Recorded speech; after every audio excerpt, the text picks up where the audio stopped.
A biblioteca que guardava todo o conhecimento do mundo, muito antes da internet, das universidades modernas e dos arquivos digitais, existia um lugar que tinha uma ambição considerada impossível, até para os padrões atuais: reunir todo o conhecimento humano em um único espaço, um lugar onde ideias de diferentes povos, culturas e épocas conviviam lado a lado. Esse lugar ficou conhecido como a Grande Biblioteca, não apenas como um prédio cheio de livros, mas como um símbolo de poder intelectual absoluto, porque quem controlava o conhecimento controlava a forma como o mundo pensava, e o que quase nunca é dito é que essa biblioteca não era apenas um acervo passivo, ela era viva. Estudiosos do mundo inteiro viajavam dias ou meses para chegar até ali, não apenas para ler, mas para debater, corrigir, traduzir e expandir ideias. Textos eram copiados, comparados e confrontados, versões diferentes de um mesmo acontecimento histórico coexistiam, o que criava algo extremamente perigoso para qualquer poder centralizado: a possibilidade de questionamento, porque quando o conhecimento é plural, a verdade deixa de ser única, e isso por si só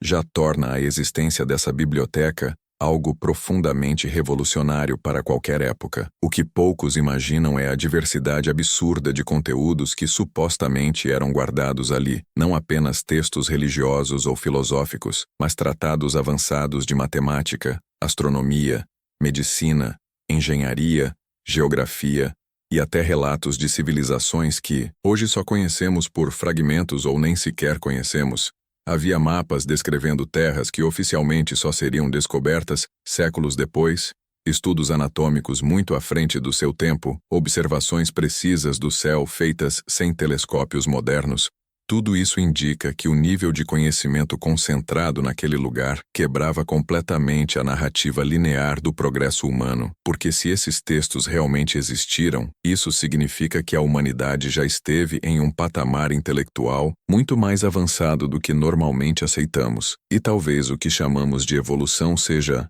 em parte, uma lenta tentativa de recuperar algo que foi perdido. Um dos aspectos mais inquietantes da biblioteca é o fato de que ela não servia apenas para preservar conhecimento, mas também para filtrar, catalogar e organizar ideias, algo que exige critérios claros sobre o que é considerado válido, importante ou verdadeiro. E isso levanta uma questão delicada: quem decidia o que entrava e o que ficava de fora? Porque mesmo em um ambiente aparentemente aberto, sempre existe algum tipo de seleção, e ainda assim, o simples fato de ideias conflitantes coexistirem já era algo extremamente raro, o que transformava a biblioteca em um espaço perigoso para dogmas rígidos, religiões absolutas e governos autoritários, pois ali o pensamento não era apenas transmitido, ele era confrontado, e isso cria uma forma de poder que não depende de exércitos, mas de ideias capazes de sobreviver ao tempo. A destruição da biblioteca é um dos episódios mais nebulosos da história, não apenas porque existem versões contraditórias sobre como e quando isso aconteceu, mas porque nenhuma delas explica plenamente a dimensão da perda. Relatos falam de incêndios, invasões,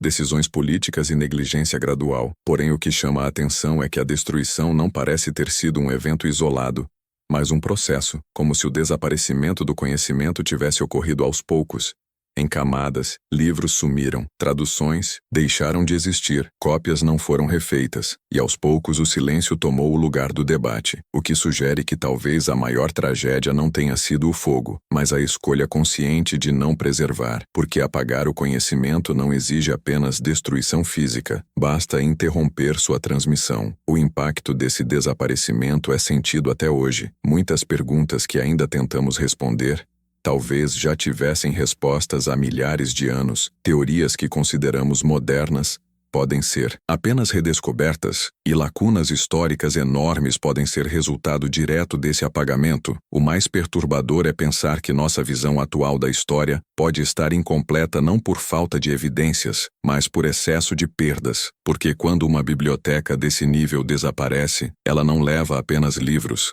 ela leva contextos, conexões e compreensões inteiras do mundo, e o que sobra são fragmentos desconectados que tentamos reorganizar, sem nunca saber exatamente o que falta. No fim, a biblioteca que guardava todo o conhecimento do mundo não representa apenas um lugar físico que deixou de existir. Ela representa uma ideia perigosa demais para sobreviver intacta. A ideia de que o conhecimento pertence à humanidade como um todo, e não a um grupo específico, e talvez seja exatamente por isso que ela continua sendo lembrada, não como um prédio, mas como um fantasma que assombra a história, um lembrete silencioso de que o maior poder que já existiu não foi militar, nem político, mas intelectual, e enquanto continuarmos buscando respostas sobre o passado, a sombra dessa biblioteca continuará nos acompanhando, nos fazendo questionar quantas verdades ainda estão enterradas, não sob a terra, mas sob o esquecimento. E agora fica a pergunta que atravessa séculos,